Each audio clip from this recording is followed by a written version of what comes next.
Hello everyone, welcome back to G Tech Poly. दोस्तों, हम SOM and MOS की study कर रहे हैं और आज इसका ये लेक्चर नंबर 12 है, जिसमें कि हम तीसरा chapter shear force and bending moment का सेकंड पार्ट स्टडी करने वाले हैं।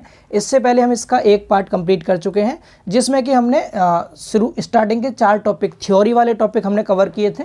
सबसे पहले हमने इसमें बीम की डेफिनेशन देख ली थी, second topic types of beam, third topic types of support and types of load. यहाँ तक हमने 4 टॉपिक ये कवर कर लिए थे अपने, ठीक है। और आज के इस लेक्चर में हम 5वें टॉपिक से आगे कंटिन्यू करेंगे। बट क्लास को कंटिन्यू करने से पहले मुझे कुछ बच्चों से थोड़ी सी शिकायत है, मैं उन सबको बता दूं कि आप लोगों के बहुत सारे कमेंट्स आ रहे हैं कि सर पहले आप shear force diagram, bending moment diagram हमें करना सिखा दीजिए, थ्योरी हम खुद से कर लेंगे, थ्योरी हम कर लेंगे। तो बेटा आपको एक चीज़ हम क्लियर कर दें कि एसएफडी बीएमडी आप कितना ही पढ़ लेना, जब तक इसका कॉन्सेप्ट क्लियर नहीं होगा ना, आपको जीवन में समझ ही नहीं आएगा कभी। ये समझ पा रहे हैं?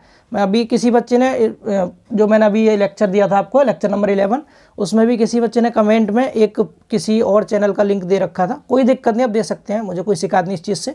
मैंने खुद भी उस पर जाकर चेक किया और मैं इससे किसी भी टीचर की बुराई नहीं करना चाह रहा हूँ। बट जो भी, अगर कोई टीचर भी इस क्लास को देख रहा है तो मैं उन सबसे विनम्र निवेदन करता हूँ कि प्लीज़ करके आप बच्चों के फ्यूचर के साथ खिलवाड़ ना करें, क्योंकि उन्होंने एक शियर फोर्स डायग्राम का ही क्वेश्चन करा रखा था। मैंने स्क्रीनशॉट लिया, मैं आपको एक बार दिखा देता हूँ उसको, आप देख लीजिए इसको। तो ये इस क्वेश्चन में इन्होंने जो एसएफडी बना रखा है ये बिल्कुल गलत है, ठीक है। और साइन कन्वर्जन, चलो साइन कन्वर्जन आप हो सकता है आप अपने तरीके से ले सकते हैं। आपने अगर उल्टा साइन कन्वर्जन बता भी दिया तो उसके हिसाब से डायग्राम आपका सही होना चाहिए, लेकिन डायग्राम बिल्कुल गलत बना रखा है अपने एसएफडी का। तो जो भी हैं ये, तो प्लीज़ करके, ऐसे और भी टीचर्स हैं, तो अगर आपसे गलती हो भी जाती है, बाई मिस्टेक बहुत टीचरों से गलती होती है, मुझसे भी कई बार हो जाती है, तो अपनी गलती को एक बार स्वीकार कर लिया करें, एक बार चेक कर लें, आप नेक्स्ट लेक्चर में उसको बता दें। क्योंकि जो बच्चे पढ़ रहे हैं आपसे, वो एग्जाम में भी सेम वैसा ही करके आएंगे फिर, तो उनको बहुत सारी दिक्कतें हो सकती हैं। तो ये सब मेन कारण क्या होता है, जो बच्चे केवल एसएफडी बीएमडी पढ़ रहे हैं, आप केवल कहते हैं सर हमें न्यूमेरिकल करा दीजिए, आप थ्योरी छोड़ दीजिए, कॉन्सेप्ट छोड़ दीजिए। तो आप कितना भी न्यूमेरिकल कर लो, आपको मिस्टेक समझ ही नहीं आएगी कौन टीचर कहाँ पर गलती करके चला गया, जब तक कि आपका कॉन्सेप्ट क्लियर नहीं होगा। और आज का ये लेक्चर जो हमारा होने वाला है, ये शियर फोर्स डायग्राम और बेंडिंग मोमेंट डायग्राम का बेसिक कॉन्सेप्ट होगा। कॉन्सेप्ट भी आपको बताऊंगा, साइन कन्वर्जन भी बताऊंगा, और कैसे कैसे आपके एसएफडी बीएमडी बनते हैं सब कुछ हम सीख लेंगे।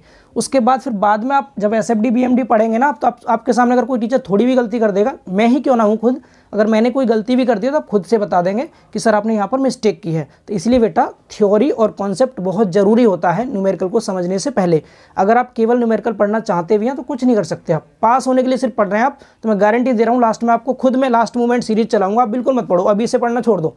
केवल लास्ट मूवमेंट सीरीज में अगर आपको गारंटेड बोल रहा हूँ 50 में से 35-40 तक नंबर ना दिला दिया आपके, तो लेकिन जब आप पढ़ रहे हैं पूरे सब्जेक्ट को, इन फ्यूचर आप कुछ करना चाहते हैं जीवन में, जैसे कि अगर आपको लाइफ में कभी जेई का एग्जाम देना है, आगे जाके बीटेक करना है, तो उसके लिए अभी से अपने बेस को बहुत ज़्यादा स्ट्रॉन्ग करते चलो। खासकर मुझसे जो भी बच्चे पढ़ रहे हैं उनका बेसिक बहुत स्ट्रॉन्ग होना चाहिए, क्योंकि मैं बिल्कुल बर्दाश्त नहीं करूँगा कि मेरे किसी भी स्टूडेंट का बेसिक कॉन्सेप्ट क्लियर नहीं है, क्योंकि मैं बिना कॉन्सेप्ट के कभी भी कोई लेक्चर आपको प्रोवाइड ही नहीं करूँगा। भले ही 2 दिन में लेक्चर दूंगा, लेकिन कॉन्सेप्ट जब तक आपको क्लियर नहीं करा दूंगा तब तक मैं आपको आगे नहीं बढ़ने का, ठीक है।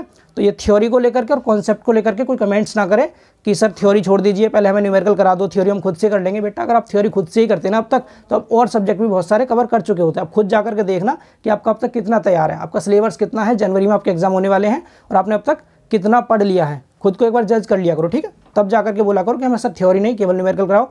ये मेरी जिम्मेदारी है, पूरा टाइम निकाल के आपको प्रोवाइड करने की पूरी कोशिश कर रहा हूँ कि आपका थ्योरी भी कवर हो, कॉन्सेप्ट भी होते रहे, फॉर्मूले भी हो, न्यूमेरिकल भी, कुछ ना बचे आपका, ठीक है। अभी टाइम है तो पढ़ लीजिए अच्छे से, बाकी तो फिर लास्ट में तो हमें एग्जाम के पर्पज़ से पढ़ना ही है, ठीक है। तो थोड़ा सा ध्यान रखें इस चीज़ का। और जो भी टीचर्स आपको पढ़ाएंगे, तो एक बार इस लेक्चर को देखने के बाद आप और टीचर्स के अगर देखना भी चाहते हैं, कोई बात नहीं, मैं नहीं कहता, बहुत सारे टीचर्स अपने हिसाब से सब अपना बेस्ट देते हैं, पढ़िए आप। लेकिन अगर उनसे कोई छोटी मोटी गलती हो जाती है तो आप उनको बता दिया करें कि सर आपसे यहाँ मिस्टेक हुई है, एक बार चेक कर लीजिए आप।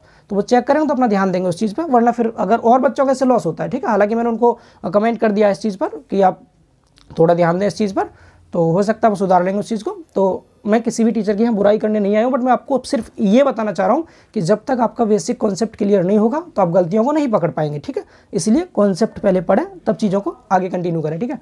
चलिए, फिर कुछ ज़्यादा हो गया, चलो 5वें टॉपिक से हम कंटिन्यू करते हैं आज, concept of shear force and bending moment. अब ये मैं आपको कॉन्सेप्ट बताने वाला हूँ, आपको क्लियर हो जाएगा किसी बीम पर जब लोड आएगा तो उसके कारण बीम में शियर फोर्स और बेंडिंग मोमेंट उत्पन्न कहाँ से होता है। डायग्राम तो बना लेंगे आप, लेकिन ये भी तो पता होना चाहिए कहाँ से आता है शियर फोर्स, कहाँ से आता है बेंडिंग मोमेंट, उसको कैसे कैलकुलेट करेंगे, उसका साइन, हॉगिंग, सैगिंग, ये सब क्या होता है। तो इस लेक्चर में हम ये सब बात करने वाले हैं। आज आपका एसएफडी वीएमडी का पूरा कॉन्सेप्ट बेसिक से अच्छे से स्ट्रांग हो जाएगा।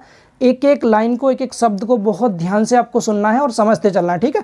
उसके बाद आप कितने ही एसएफडी वीएमडी बनाना, हार्ड से हार्ड, मैं खुद आपको बहुत टफ कराऊंगा एसएफडी वीएमडी। अकेले एसएफडी वीएमडी का कम से कम 2-3 लेक्चर दूंगा जिसमें आपको कोई कैसी दिक्कत ही नहीं आए। हर तरह की बीम, ओवर हैंगिंग के भी, यूडीएल, यूबीएल सब तरह के करा दूंगा, बिल्कुल, बस थोड़ा सा पेशेंस रखें, ठीक है। तो चलिए हेडिंग लिख लीजिए सभी दोस्त, concept of shear force and bending moment, ठीक है। हटाएं, थोड़ा ज़्यादा एग्रेसिव हो गए, सॉरी फॉर डेट, पर थोड़ा ध्यान रखें इस चीज़ का है। और कोई भी अगर आप लिंक भी देते हैं हमारे चैनल पर कमेंट्स में भी या आप टेलीग्राम पर भी, तो थोड़ा उसे पहले देख लिया करें ध्यान से, कोई ठीक वीडियो हो तभी दिया करें ना। मैं ये नहीं कह रहा किसी का आप किसी और से मत पढ़िए या किसी का लिंक मत दीजिए, आप दीजिए लिंक, लेकिन वो थोड़ा सही होना चाहिए, ठीक है, उसमें मिस्टेक नहीं होनी चाहिए बिल्कुल भी। चलिए, 5वां टॉपिक है हमारा concept of shear force and bending movement.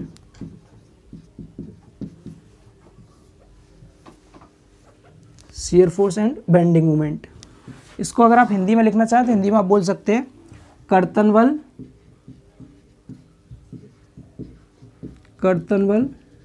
तथा नमन आघूर्ण की अवधारणा, ठीक है। अब समझेंगे शियर फोर्स और बेंडिंग मोमेंट का कॉन्सेप्ट। सबसे पहले मैंने यहाँ पर एक बीम बना दी है, ये कोई एक बीम है, सपोज अभी के लिए मैं सिंपली सपोर्टेड बीम बना देता हूँ। ये कोई सिंपली सपोर्टेड, और बड़ी कर लेते हैं थोड़ा, क्योंकि सेक्शन काटना पड़ेगा ना इसमें चेक करने के लिए। मान लो यहाँ तक है ये बीम, पूरा ध्यान आपका सामने होना चाहिए। कॉन्सेप्ट मिस हुआ तो आपसे बहुत सारी चीज़ें छूट जाएंगी। मतलब यहाँ पर लोड आ रहा था, ये डब्ल्यू लोड था।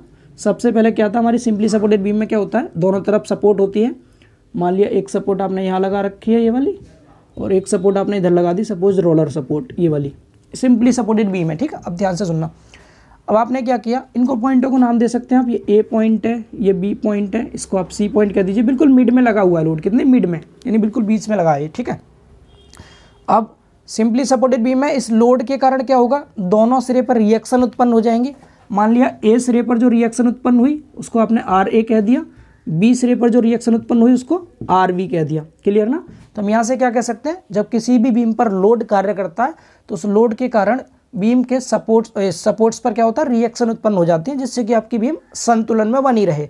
अब इन रिएक्शंस की वैल्यू कितनी होगी, अगर ये बीच में लगा हुआ है, हालांकि मैं रिएक्शन निकालना सिखाऊंगा आपको भी, पहले हम कॉन्सेप्ट की बात करते हैं। अगर ये बीच में लगा है डब्ल्यू लोड, तो आधा लोड तो ये वाली रिएक्शन सहन करेगी और आधा लोड ये रिएक्शन सहन कर लेगी, क्योंकि बिल्कुल बीच में लोड लग रहा है। तो W/2 तो इसकी वैल्यू आ जाएगी, एंड W/2 ही इसकी RA की वैल्यू आएगी रिएक्शन की, ठीक है। आधा आधा दोनों तरफ रिएक्शन आ गया। अब ये तो हमने पता कर लिया, बीम आपकी होगी संतुलन में। अब इसमें शियर फोर्स और बेंडिंग मोमेंट कहाँ से उत्पन्न होता है, देखिए ध्यान से। हमने यहाँ पर कोई भी एक सेक्शन काट दिया, कहीं पे भी काट सकते हैं। मैंने मान लिया यहाँ पर बी और सी के बीच में, इधर मैंने एक सेक्शन काटा, इसको नाम XX नाम दे सकते हैं आप। मान लिया D पॉइंट पे मैंने कट कर दिया इस सेक्शन को, ठीक है, यहाँ से। अब मैंने जब यहाँ से सेक्शन काटा, मैं कटने के बाद देखता हूँ उसको कैसा हो गया। ध्यान से देखिएगा, ये बीम यहाँ से यहाँ तक तो ये हो गई,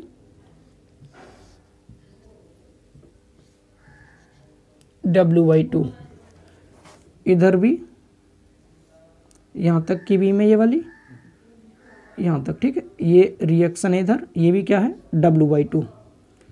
ये पॉइंट आपका B है, ये D से मैंने कट किया है इसको, D वाला पॉइंट है ये। और इधर जो लोड आ रहा था यहाँ पर C पॉइंट पर, ये W है, ये W लोड C पॉइंट पर लगा हुआ है, ठीक है। ये पॉइंट आपका A था। अब अगर मैं इनके अलग अलग, यहाँ तो आपकी बीम थी संतुलन में, इक्विलिब्रियम में थी। अब यहाँ अगर आप ध्यान देंगे, मैं पहले इस BD सेक्शन की बात कर लेता हूँ। जो BD वाला पार्ट है बीम का, ये क्या ये अभी इस समय संतुलन में है, ये अभी संतुलन में नहीं है। ये संतुलन में कब होगा, जब इस पर डी सिरे पर नीचे की ओर ही W/2 फोर्स और लगेगा, मतलब जितना फोर्स ऊपर लग रहा है उतना ही फोर्स नीचे होना चाहिए। तो यहाँ पर क्या होगा, जो डी सिरा है इसका, इस पर नीचे की ओर कितना फोर्स आना चाहिए, W/2 फोर्स आना चाहिए, तब ये संतुलन में होगा। अब ये BD क्या हो गया, संतुलन में हो गया। ठीक है, ऐसे आप इस AD वाले पार्ट की बात करेंगे हम, AD के, ये पॉइंट बीच में सी था। इस AD वाले पार्ट को अगर देखा तो क्या AD वाला पार्ट अभी संतुलन में है, नहीं है, क्योंकि नीचे की ओर W लोड आ रहा है और ऊपर की ओर केवल W/2 है। जब यहाँ पर ऊपर की ओर W/2 फोर्स है, डेट मीन्स डी सिरे पर नीचे की ओर आना चाहिए, क्या आपका नीचे की ओर डी सिरे पर कितना, नहीं ऊपर की ओर ही कितना आएगा, W/2 ऊपर की ओर आएगा, क्योंकि नीचे की ओर W है और यहाँ पर केवल W/2 था। अगर ऊपर को एक और W/2 लग जाएगा तो W/2 प्लस W/2 कितना हो जाएगा, W हो जाएगा। समझ पा रहे हैं? तो यहाँ पर ऊपर की ओर एक शियर फोर्स काम करे, मतलब एक फोर्स काम करेगा यहाँ पर ऊपर की ओर, उसकी वैल्यू कितनी होगी, उसकी वैल्यू भी W/2 होगी। अब अगर मैं यहाँ पर ध्यान दूँ, ध्यान से देखिएगा, अगर आप यहाँ पर ध्यान देते हैं तो इसमें क्या हो रहा है, नीचे की ओर ये था W, ऊपर की ओर ये भी W/2, ये भी W/2, दोनों जुड़ के W हो गया, तो दोनों, अब ये आपका A से D तक का सेक्शन पूरा संतुलन में हो गया। सेम यहाँ पर देखा आपने B से D तक सेक्शन देखा तो ऊपर की ओर W/2, तो यहाँ पर नीचे की ओर भी क्या आ गया, W/2 फोर्स आ गया। अब ये भी संतुलन में है। अब इस केस में ये जो फोर्स उत्पन्न हुए हैं W/2, यहाँ D पॉइंट पे, यहाँ नीचे की ओर हो रहा है, यहाँ पर ऊपर की ओर हो रहा है उत्पन्न। ठीक है, तो ये जो फोर्स उत्पन्न हुआ है बीम के अंदर, ये है आपका शियर फोर्स। क्या है ये, शियर फोर्स है। आपको शियर फोर्स की डेफिनेशन मैंने पढ़ाई थी जब मैंने आपको सेकंड चैप्टर पढ़ाया था, तो उसमें बताया था कि शियर फोर्स हमेशा किसी भी सतह के टेंजेंशियल काम करता है, स्पर्श रेखीय लगता है, मतलब स्पर्श करता हुआ लगता है वो। ठीक है, तो यहाँ पर भी क्या कर रहा है, इसको स्पर्श करते हुए नीचे की ओर फोर्स लग रहा है W/2, और यहाँ पर भी ये इस सतह के ऊपर की ओर लग रहा है W/2, क्योंकि यहाँ से बीम काट दिया, जब भी कटता है तो वहाँ पर कर्तन बल काम करता है। ठीक है, कटने का मतलब कर्तन होता है। यहाँ तक क्लियर हुआ ये? तो ये तो क्या हो गया आपका, यहाँ पर शियर फोर्स उत्पन्न हो गया, इसमें शियर फोर्स जो W/2 है। तो ये शियर फोर्स समझ आया, कहाँ से आ गया बीम में, W/2 आ रहा था यहाँ पर। ठीक है, इस बीम में शियर फोर्स आएगा W/2। कॉन्सेप्ट को सुनेंगे थोड़ा। अब अगर हम दूसरी चीज बात करें, बेंडिंग मूवमेंट कहाँ है इसमें, बेंडिंग मूवमेंट ये कॉन्सेप्ट है। इसकी थ्योरी पार्ट अगर आप लिखना भी चाहें तो आप बुक में से भी लिख सकते हैं, इसके अलावा मैं आपको PDF भी दे दूंगा। ठीक है, फिलहाल आप समझेंगे ध्यान से इसको।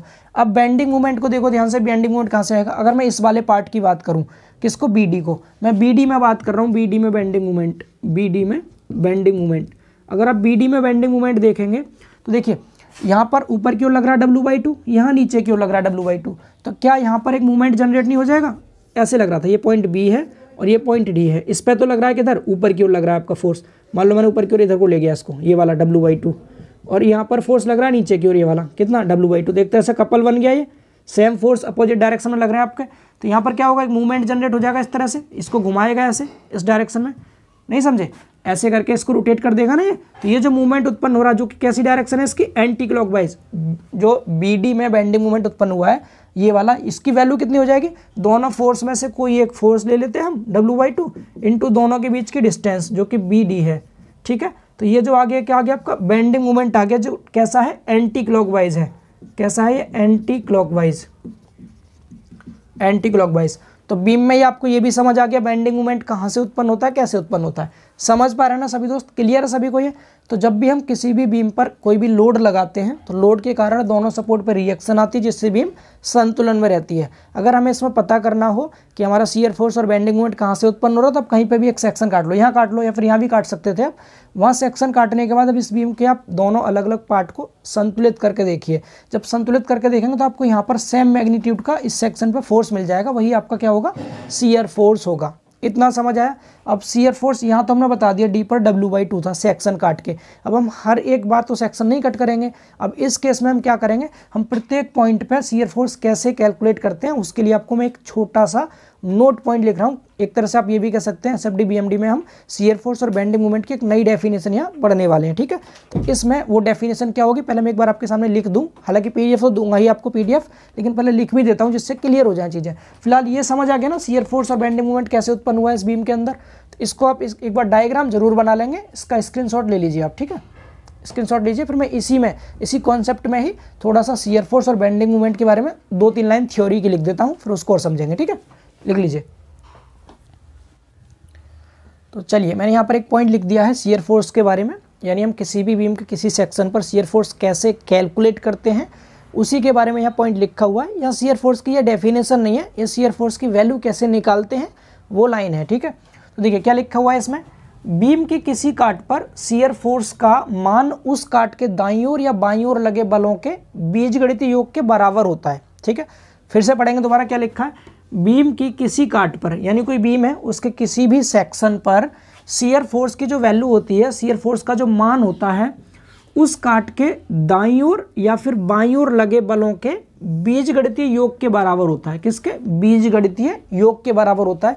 यही लाइन मैंने इंग्लिश में लिखी है, shear force at any section of the beam, यानी किसी भी बीम के किसी सेक्शन पर जो शियर फोर्स होता है वो क्या होता है, is the algebraic sum of the forces acting either right side और left side of that section of beam. यानी कि सिंपल भाषा में आप समझेंगे, अगर आपको यहाँ से क्लियर नहीं हो रहा तो मैं आपको एक डायग्राम से समझाता हूँ, उससे अच्छे से क्लियर आपको हो जाएगा, ठीक है। इस पॉइंट में ये क्या कहना चाहता है, इस पॉइंट में ये कहना चाहता है कि जैसे कोई बीम है, सपोज डेट ये कोई बीम है, सपोज मैंने यहाँ पर अभी कैंटिलीवर बीम बना दी, कोई भी है, इस पर फोर्स लगे हुए हैं। मान लिया एक फोर्स ये लग रहा है यहाँ पर, मान लो 10 किलो न्यूटन का लग रहा है, दूसरा फोर्स यहाँ लग रहा है ये वाला, मान लिया 20 किलो न्यूटन का लग रहा है, तीसरा फोर्स यहाँ मान लिया आपने ये 30 किलो न्यूटन का है। इस तरह इसमें फोर्स लगे हुए हैं। सपोज डेट ये पॉइंट है कुछ, ये ए पॉइंट है, ये बी पॉइंट है, सी पॉइंट है, डी पॉइंट है, इस तरह से कुछ पॉइंट है। अब मैंने कह दिया कि मुझे इसके किसी भी पॉइंट पर या किसी सेक्शन पर शियर फोर्स की वैल्यू बतानी है। सेक्शन से मतलब क्या है, जैसे मैंने कह दिया यहाँ पर एक मैंने कोई सेक्शन काट दिया, यहाँ पर इस पॉइंट पर, यहाँ पर मान लो ये सेक्शन है, एक्स सेक्शन है, तो मैंने कहा आप मुझे इस सेक्शन पर बताओ शियर फोर्स की वैल्यू कितनी होगी। तो यहाँ पर यही लाइन लिखी हुई है कि बीम की किसी भी काट पर, जैसे एक्स काट है, इस काट पर जो शियर फोर्स की वैल्यू होगी वो इस काट के या तो राइट साइड या फिर लेफ्ट साइड जितने भी फोर्स लग रहे हैं उन सब का योगफल कर दीजिए, वो आपको शियर फोर्स मिल जाएगा उस सेक्शन पर। समझ पा रहे हैं? इंग्लिश में भी आप यही समझ सकते हैं कि यहाँ पर कोई भी आपने सेक्शन लिया तो किसी भी बीम के सेक्शन पर जो शियर फोर्स की वैल्यू होती है, इस सेक्शन के राइट साइड या लेफ्ट साइड जितने भी फोर्स लगे हुए हैं उन सब का एल्जेब्रिक सम ही शियर फोर्स के बराबर होता है। तो अगर मुझे यहाँ पर कैलकुलेट करना हो, अब आपको यहाँ पर साइन कन्वर्जन की आवश्यकता होती है। जब भी हम शियर फोर्स कैलकुलेट करते हैं तो मैं आपको साइन कन्वर्जन बताने के बाद ही यहाँ पर शियर फोर्स की वैल्यू निकालना सिखाऊंगा। फिलहाल इसमें मैं आपको निकाल देता हूँ इस एक्स सेक्शन पर शियर फोर्स कितना आएगा। इस एक्स सेक्शन पर शियर फोर्स किस पर, एक्स सेक्शन पर कितना आएगा। तो देखिए यहाँ पर साइन कन्वर्जन जब हम पढ़ेंगे तो हम देखेंगे या तो आप बीम में एक साइड से चलना है, किसी भी एक साइड से, या तो आप राइट साइड से चलना शुरू करेंगे या फिर आप लेफ्ट साइड से स्टार्ट करेंगे। समझ पा रहे हैं ना? या तो दाईं ओर से चलना शुरू करना या बाईं ओर से। तो मैं जो आपको एसएफडी बीएमडी बनवाऊंगा, आपकी बुक में भी है, राइट साइड से ही चल करके बनाएंगे हम, ठीक है। आप लेफ्ट साइड से भी बना सकते हैं, मैं आपको साइन कन्वर्जन बता दूंगा, आप दोनों तरफ से बना लेना। डायग्राम सिर्फ उल्टा हो जाएगा, वैल्यू सब वही रहेंगी, ठीक है। वैल्यू में चेंजिंग नहीं आएगी, सिर्फ डायग्राम आपका पलट जाएगा। तो वो डायग्राम गलत नहीं माना जाएगा, लेकिन वैल्यू आपकी सही आनी चाहिए। तो यहाँ पर देखिए मैं जो कराऊंगा आपको, मैं राइट साइड से लेकर कराऊंगा, किधर, from right hand side, RHS की साइड से। तो मैं आपको साइन कन्वर्जन बताऊंगा जब हम किसी भी बीम पर RHS की साइड से चलते हैं, राइट साइड से चलते हैं, तो जो फोर्स ऊपर की ओर लगते हैं, जिनका एरो ऊपर की ओर होता है उन्हें प्लस लेंगे, जो नीचे की ओर होता है उन्हें माइनस लेंगे। इसका भी आपको रीजन बताऊंगा कि हम इधर से चल के ऊपर प्लस नीचे माइनस को कैसे याद रखेंगे, तो आपको ईजिली याद हो जाएगा। इसलिए मैंने लेफ्ट से नहीं लिया है, मैं राइट से ही लेकर चलूंगा। आपकी बुक में भी सारे डायग्राम राइट साइड से ही मिलेंगे, ठीक है। तो मैं सपोज किधर से चल रहा हूँ, राइट हैंड साइड से, यहाँ लिखा भी आप या तो दाईं ओर से चलो या बाईं ओर से, किधर से भी चलो, क्वेश्चन गलत नहीं होगा, ठीक है। मैं राइट हैंड साइड की तरफ से चलना शुरू करता हूँ, इधर साइड से। तो ये फोर्स लग रहा है आपका 10, पहले हम 10 न्यूटन का, लेकिन नीचे की ओर है तो माइनस में लेंगे इसको, माइनस में 10 ले लिया, ठीक, पहला फोर्स आ गया। फिर प्लस करेंगे हम अगले वाले फोर्स को, अगला कितना है, माइनस का 20, नीचे की ओर है तो माइनस में 20 है, माइनस में 20 ले लिया, ठीक है। इसके बाद तो सेक्शन यहाँ तक खत्म हो गया, एक्स सेक्शन आ गया। इसके बाद आगे जाना नहीं है आपको, सिर्फ एक ही साइड, किसी भी एक साइड का। मैंने इस सेक्शन के राइट साइड के फोर्स निकाल दिए, तो ये फोर्स कितने आ गए, -10, -20, माइनस का 30 किलो न्यूटन आ जाएगा आपका इस सेक्शन पर, जो फोर्स की वैल्यू होगी वो। समझ पा रहे हैं सभी लोग? क्लियर हुआ सभी को ये? तो आपको किसी एक साइड से चलना है, आप इस साइड से चल के भी निकाल सकते थे, उसके लिए पहले आपको यहाँ पर रिएक्शन कैलकुलेट करनी पड़ेगी, ठीक है। जैसे ही आप यहाँ पर रिएक्शन कैलकुलेट कर लेंगे, फिर यहाँ वैल्यू भी निकाल देंगे एक्स सेक्शन पर कितनी आएगी, क्योंकि यहाँ पर रिएक्शन काम करेगी ना। तो जो रिएक्शन आएगी पहले रिएक्शन निकालेंगे तब करेंगे। तो मैंने इसको समझाने के लिए अभी इधर से लेकर कर दिया, इधर से भी आप निकालेंगे तो वैल्यू सेम ही आएगी, आप चेक कर लीजिएगा करके, ठीक है। क्लियर हो गया ना। तो ये चीज़, ये पॉइंट बताओ, ये पॉइंट समझ आया सभी को? ये मैं आपको और समझा दूंगा कैसे निकालते हैं शियर फोर्स, फिलहाल इस पॉइंट को बता दीजिए। क्लियर हो गया ना। ये पॉइंट ये कहना चाह रहा था कि किसी भी बीम के किसी सेक्शन पर जो शियर फोर्स की वैल्यू होती है उस सेक्शन के दाईं ओर या फिर बाईं ओर लगे सभी बलों का बीजगणितीय योग होता है। ठीक है ना, क्लियर। तो इस पॉइंट का आप एक बार स्क्रीनशॉट ले सकते हैं समझने के लिए अच्छे से। फिर मैं अब आपको बेंडिंग मूवमेंट का पॉइंट और लिख देता हूँ, उसके बाद फिर हम आगे मूव करेंगे। ठीक है, चलिए अब देखते हैं बेंडिंग मूवमेंट का पॉइंट। बेंडिंग मूवमेंट के बारे में लिखा हुआ है बिल्कुल सेम जैसे शियर फोर्स कैलकुलेट करते थे वैसे ही हमें बेंडिंग मूवमेंट भी कैलकुलेट करना है। यहाँ पर लिखा हुआ है धरन की किसी काट पर नमन आघूर्ण का मान, बेंडिंग मूवमेंट का जो मान होता है उस काट के दाईं ओर या बाईं ओर लगे बलों का उस काट पर आघूर्णों के बीजगणितीय योग के बराबर होता है। शियर फोर्स तो क्या था, किसी भी सेक्शन के लेफ्ट साइड या फिर राइट साइड जितने भी फोर्स लगे होते थे उन सभी फोर्स का एलजेब्रिक सम होता था शियर फोर्स। अब यहाँ पर क्या होगा, जितने किसी भी सेक्शन के लेफ्ट साइड या फिर राइट साइड किसी भी एक साइड जितने भी फोर्स लगे होंगे उन सभी फोर्स का उस सेक्शन के अबाउट जो मूवमेंट होगा वही क्या हो जाएगा, आपका बेंडिंग मूवमेंट की वैल्यू हो जाएगी। ठीक है, इंग्लिश में भी आप देख सकते हैं bending movement at any section of the beam is algebraic sum of the movements of the forces acting either right side और left side of that section. ठीक है, समझिए इसको डायग्राम की हेल्प से। ठीक है, और अच्छे से क्लियर होगा आपको। जैसे यहाँ मैंने कोई बीम बना दी, मैं कैंटिलीवर अभी के लिए इसलिए ले रहा हूँ क्योंकि इसमें एक ही तरफ रिएक्शन होती है और हम इसको इजीली अभी समझ सकते हैं। हालांकि मैं आपको सभी बीम पढ़ाऊंगा, सिंपली सपोर्टेड बीम के क्वेश्चन भी करेंगे, कैंटिलीवर के भी करेंगे, ओवर हैंगिंग के भी करेंगे, रिएक्शन भी कैलकुलेट करेंगे। फिलहाल मैं इन पॉइंटों को कम टाइम में समझाने के लिए इसको ईजी पड़ेगा समझने में, इसलिए इसे ले रहा हूँ। ठीक है, तो देखिए मैंने मान लिया जैसे कोई बीम है ये, और इस बीम पर यहाँ पर फ्री एंड पर लग रहा है 10 किलो न्यूटन का लोड। दूसरा मान लिया यहाँ पर लगा हुआ है कितना, 20 किलो न्यूटन का लोड, मान लो 20 किलो न्यूटन का लोड है ये। तीसरा मैंने यहाँ मान लिया कितना है ये वाला लोड, ये मान लिया आपने 30 किलो न्यूटन का लोड है, 30 किलो न्यूटन का लोड। और यहाँ पर आपका पॉइंट को नाम दे दो, ए पॉइंट है, ये B point, C point, D point. अब मूवमेंट के लिए हमें डिस्टेंस की जरूरत पड़ती है, तो मैंने अभी के लिए मान लिया ये डिस्टेंस 2 मीटर है इन दोनों सी से डी तक, ये भी 2 मीटर है और ये भी 2 मीटर, मैंने तीनों जगह 2-2 मीटर मान रखा है। ठीक है, अब मैंने कहा सपोज मुझे बी पॉइंट पे बताना है बेंडिंग मूवमेंट। किस पे बताना है, बेंडिंग मूवमेंट बी पॉइंट पे कितना होगा।